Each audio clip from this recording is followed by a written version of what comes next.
Hvis du er en ambitiøs løber, måske træner du mod halvmaraton eller maraton, og du træner regelmæssigt, men stadig ikke rykker dig, som du forventer, så er problemet næsten aldrig din indsats. Det er heller ikke, fordi du mangler vilje eller disciplin.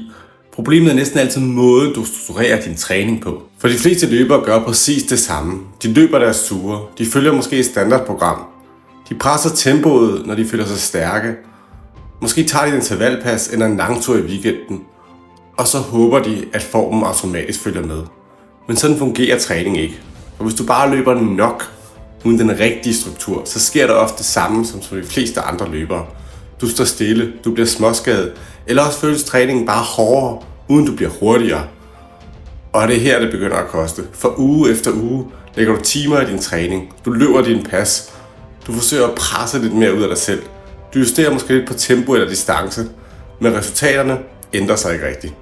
Og langsomt begynder tvivlen at snige sig ind. Burde du ikke være hurtigere nu? Ikke fordi du ikke ved, at du har potentialet, men fordi du ikke kan se, hvad der egentlig mangler. Du ser andre løbere forbedre sig, sætte PR, løbe stærke tider, og du ved, at du burde kunne gøre det samme. Alligevel sker det ikke. Og hvis du er helt ærlig, så ved du også godt, hvad der sker, hvis det fortsætter sådan. Du står samme sted om 6 måneder og til næste race, med masser af træning i benene, men uden det gennembrud, du arbejder for. Og det værste er ikke bare stagnationen, det er følelsen af at vide, at du kunne have gjort noget anderledes, noget smartere. For sandheden er, det er næsten aldrig løberens potentiale, der mangler. Det er strukturen bag træningen. Mange forsøger at løse et strukturelt problem med mere træning. De løber lidt længere, lidt hurtigere, lidt oftere, men det ændrer sjældent noget afgørende. For problemet ligger sjældent i mængden. Problemet ligger i spørgsmål som, har du nok variation i din løbepas? Løber du din kvalitetspas i den rigtige identitet? Har du progression i din træning uge for uge? Får du restitution nok? Eller træner du dig bare træt? Har du styr på din løbeteknik? Laver du løbespecifik styrketræning? Og er din væske- og energistrategi klar til race day? Hvis disse ting ikke er på plads, så bliver din træning hurtigt tilfældig. Og tilfældig træning skaber tilfældige resultater. Jeg ved det, for jeg har set det igen og igen hos ambitiøse løbere. Jeg arbejder med løbere, der træner seriøst, som prioriterer deres træning, og som virkelig vil rykke sig. Men de mangler en klar metode. Når vi starter et samarbejde, så begynder vi derfor ikke bare med et træningsprogram. Vi starter med analysen og strategien. Vi finder ud af, hvad de konkrete mål er, og hvad der er realistisk, hvad dit nuværende løbeniveau er, hvordan din hverdag ser ud, i forhold til job, familie, øvrige forpligtelser, og hvad der skal til for at bygge den bro mellem de to. Og derefter opbygger jeg min klienters træning med struktur og variation, ud fra den enkelte klients specifikke ønsker til antal træningsdage i ugen. Ikke tilfældig plads, men en plan, hvor hver pas har et formål.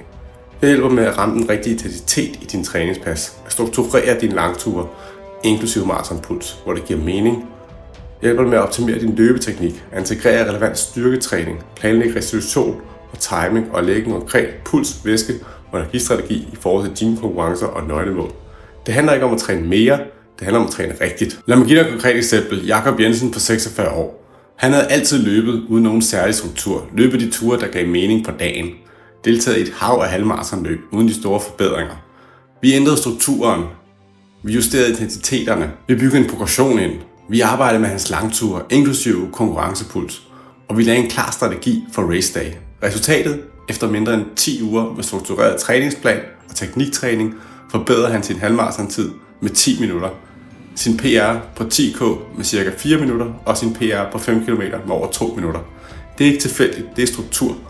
Så forestil dig et øjeblik, at du går ud på din næste træning, og du ved præcis, hvorfor du løber det pas, hvilken pulsintensitet du skal ramme, og hvad det udvikler. Forestil dig, at du uge for uge kan mærke fremgang, at kroppen føles stærkere, mere robust, bedre løbedynamik, og forestil dig, at du står på startlinjen til dit næste løb med en klar strategi.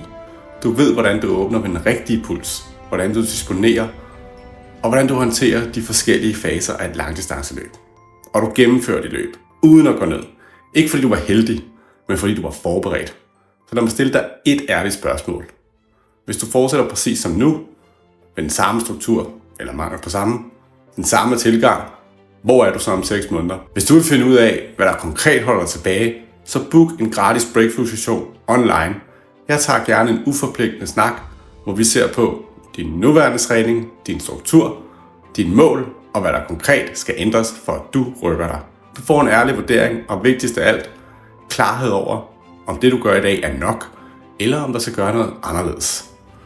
For mange har det været starten på et gennembrud i deres løb. Så hvis du vil rykke dig, så tag handling, før endnu en sæson løber fra dig. Og lad os finde ud af, hvad der skal til, for at du når dit næste niveau. Jeg glæder mig til at høre fra dig.